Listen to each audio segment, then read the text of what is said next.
Next gen நேயர்கள் அனைவருக்கும் இனிய நல்வாழ்த்துக்கள். எல்லோரும் நன்றாக இருப்பீர்கள். இப்பொழுது 2026 ஆனி மாதம் எப்படிப்பட்ட பலன்களை மேஷம் முதல் மீனம் வரையிலான 12 ராசிக்காரர்களுக்கு கொடுக்கும் அப்படிங்கிறத பார்க்கலாம். ஆனி மாதத்தில் என்னங்க ஒரு முக்கியமான நிகழ்வு? மாதத்தின் கதாநாயகன் சூரியன் அப்படியே மிதுன வீட்டில் இருக்கிறார்.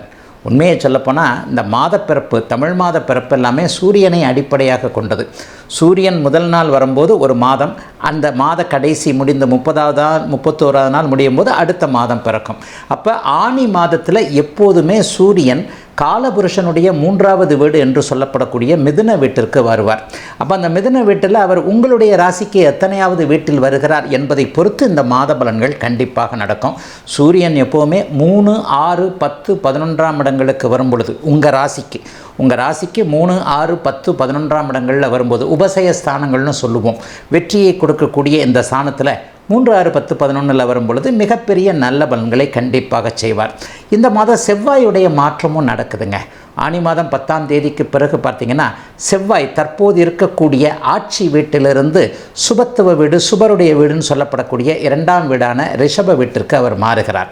மேஷத்திலிருந்து ரிஷபத்திற்கு மாறுகிறார். மிக முக்கியமான நிகழ்ச்சி என்னங்க? சமீபத்தில் தான் குரு பயிற்சி நடந்தது. உச்சகுரு பகவான் அப்படியே கடகத்தில் வலுவாக இருக்கிறார். கூடவே அவர் கூட சுக்கிரன் இருப்பதும் மிகப்பெரிய யோகமான அமைப்பு.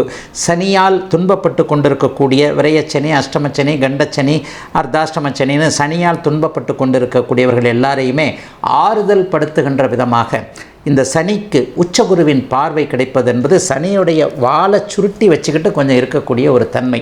ஆக பெரும்பாலும் ஒரு நல்ல அமைப்புகள் தான் இருக்குது.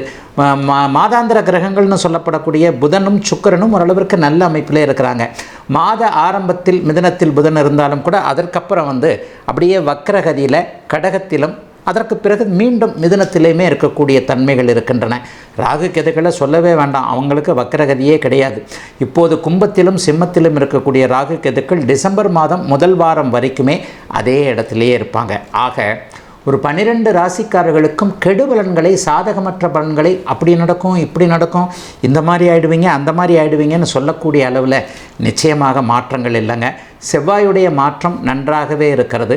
மாத பயிற்சியில் மிதுன வீட்டிற்கு சூரியன் போவதும் உச்சகுருவானவர் ஒரு நிலையில் சுக்கிரனோடு சேர்ந்திருப்பது, புதனோடு சேர்ந்திருப்பது, அதன் பிறகு சனியை பார்ப்பது என்பது ஒரு மிகுதியான நல்ல அமைப்புகளை, கல்வி சார்ந்த அமைப்புகளை நல்ல இதை கொடுக்கும். மாணவர்களுக்கெல்லாம் கொஞ்சம் ஓரளவுக்கு படிப்பில் கொஞ்சம் அக்கறை வரும். அடப்போங்க சார், எந்த காலத்தில் சார் மாணவர்கள் படித்தாங்கன்னு கேட்குறீங்களா? ஆயினும் ஒரு காலகட்டத்திற்கு பிறகு தன்னுடைய எதிர்காலத்தை பற்றி இளைய பருவத்தினர், சிறார் பருவத்தில் இருக்கக்கூடியவர்களுக்கு கொஞ்சம் அக்கறை வரும் இல்லையா? அந்த அக்கறை இந்த ஆனி மாதத்திலேயே வருங்க. போட்டிகளில் வெற்றி பெறக்கூடிய அமைப்பு இளைஞர்கள் எல்லாருக்குமே இருக்குது. ஆகவே எதிலும் கூடுதல் நிறைவை தருகின்ற மாதமாகவே அமைந்திருக்குதுங்க இந்த ஆவணி மாதம். மிகப்பெரிய சாதகமான அமைப்புள்ள கிரகங்கள் இருக்கிறனால பெரிய நன்மைகள் இருக்குங்க. இப்போது தனித்தனியாக மேஷராசியிலிருந்து மீனராசி வரைக்கும் 12 ராசிக்காரர்களுக்கு இந்த ஆனி மாதம் எப்படிப்பட்ட பலன்களை தரும் அப்படிங்கிறத பார்த்துடலாங்க. ரிஷபராசிக்காரர்களுக்கு ஆனி மாதம் ராசிநாதன் 3ஆம் இடத்தில் இருக்கக்கூடிய சிறப்பான மாதமாக இந்த மாதம் இருக்கும். என்னங்க அர்த்தம்? பாக்கியஸ்தானத்தை 2 சுவர்கள் வலுத்து பார்க்குறாங்க. பாக்கியங்கள் எத்தனையும் தடையின்றி கிடைக்கக்கூடிய மாதமாக இந்த மாதம் அமைஞ்சிருக்கு. என்னென்ன பாக்கியம்?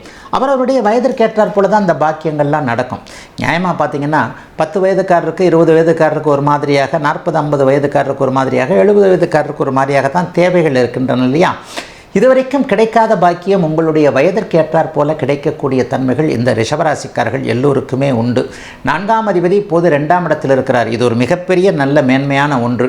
வீடு சார்ந்த விஷயங்கள், வாகனம் சார்ந்த விஷயங்கள், அம்மா கிட்டேருந்து இது வரைக்கும் சம்மதம் கிடைக்காதது எல்லாமே நல்ல விதமாக கிடைக்கக்கூடிய தன்மைகள் இப்போது கண்டிப்பாக இருக்கின்றன. எதிலும் ஒரு கூடுதல், ஒரு ஆதரவு கிடைக்கக்கூடிய தன்மை. 2ஆம் இடத்துல சூரியன் இருக்கிறதுனால அரசாங்கம் சம்பந்தப்பட்ட விஷயங்கள், அரசாங்கம் சம்பந்தப்பட்ட அனுமதிகள் கேட்டுக்கொண்டிருப்பவர்கள், அரசு வேலை சார்ந்த விஷயங்களில் சுணக்கங்கள் இருப்பவர்கள், பரீட்சை எழுதிக்கிட்டே இருக்கிறேன், 1/2 மார்க்கு 1/4 மார்க்கில் போதுன்னு நினைக்கிறவங்களுக்கெல்லாம் இந்த ஆனி மாதம் நல்லதொரு கான்டாக்ட், தொடர்புகள் கிடைத்து ஒரு பரீட்சை எழுதுவதற்கு கூட, அரசு வேலையில் சேருவதற்கு கூட முன்முயற்சிகள் கிடைக்கக்கூடிய தன்மைகள் கண்டிப்பாக உண்டு. தந்தை வழி நன்மைகள் இப்போது உண்டு. அப்பானால் கொஞ்சம் இது வரைக்கும் வந்த பிரச்சனைகள் தீரும். அப்பாவுடைய ஹெல்த் இஷ்யூஸ் நல்லா இருக்கக்கூடிய அமைப்பு. 9ஆம் இடத்தை 2 சுவர்கள் வலுத்து பார்க்கறதுனால அப்பா சொத்துக்களை பிரிச்சுக்கிறதுக்கு இருந்து வந்த சில பல சங்கடங்கள்லாம் அப்படியே விலகக்கூடிய அமைப்புகள் இருக்குது. சொந்த ஊர்லேருந்து வரக்கூடிய தகவல்கள் நல்லாயிருக்கும். தூர இடங்களில் இருக்கக்கூடியவர்கள் சொந்த ஊருக்கு திரும்பலாமான்றதில் கொஞ்சம் யோசனைகள்லாம் பண்ணுவீங்க. சொந்த ஊரில் வீடு கட்டலாமா, இருக்கிற ஊரில் வீடு கட்டலாமா, பூர்வீகத்துக்கே திரும்பி போயிடலாமான்ற மாதிரியான எண்ணங்களில் இருக்கிறவங்களுக்கு பூர்வீகத்திற்கு திரும்பலாம், சொந்த ஊரில் எதுவும் செய்யலாம் என்கின்ற எண்ணங்கள் அதிகமாகக்கூடிய அமைப்புகள் இந்த ஆனி மாதம் முழுவதுமே இருக்குதுங்க. ஆனி மாதம் ஏதாவது ஒரு வகையில் நல்லதுகளை கூடுதலாக செய்யுமா அல்லது அல்லதுகளை செய்யுமான்னு பார்த்தீங்கன்னா, சுக்கிரன் வலுத்திருக்கின்ற காரணத்தினாலும் 7, 9ஆம் பாவகங்கள் 11ஆம் பாவங்கள் வலுத்து லாபத்தில் போய் சனி பகவான் உட்காந்துற காரணத்தினால வியாபார பெருமக்கள், தொழில் முனைவோர்கள், வேலை செய்கிறவங்க எல்லாருக்குமே பண வரவுகள் சிறப்பாக இருக்கும். வீட்டிலேயே நிம்மதி இருக்கும். கணவன் மனைவி உறவு நன்றாக இருக்கக்கூடிய தன்மை, மனைவிக்கு இரட்டை வருமானம், அதாவது மனைவியால் வருமானங்கள் வரக்கூடிய சூழல், மனைவி பேரில் தொழில் பண்ணிக்கிட்டு இருக்கிறவங்க எல்லாருக்குமே கொஞ்சம் நல்லவைகள் நடக்கக்கூடிய அமைப்பு. இளைஞர்களுக்கு வாழ்க்கை துணைவர் அறிமுகம் ஆகக்கூடிய தன்மை. 3ல் குரு இருந்தாலே 7 பார்ப்பார் இல்லையா? 7ஆம் இடம் நட்பு, காதல் சார்ந்த விஷயங்களை பெரிய அளவில் கை கொடுக்க வைக்கும் என்பதால் எல்லா லெவல்லையும் கொஞ்சம் நல்லவைகள் அதிகமாகவே நடக்கும். இன்னும் ஒன்று, நல்ல பேர் கிடைக்கும். பேர் புகழ் போன்ற விஷயங்கள். 3ஆம் இடத்துல குரு சுக்கிரன் இணைந்திருப்பது என்பது செய்ய முடியாத செயற்கரிய செயல் ஒன்றை செய்து அதன் மூலமாக உங்களுடைய வீட்டிலோ வெளியிலோ அலுவலகத்திலோ ஒரு நற்பெயரை நீங்கள் உங்களுடைய பிறந்த ஜாதக அமைப்பிற்கேற்ற எடுக்க முடியும் என்பதால் ஆனி மாதம் சுகமாதமாகவே அமைந்திருக்கிறது ரிஷபராசிக்காரர்கள் எல்லோருக்கும்.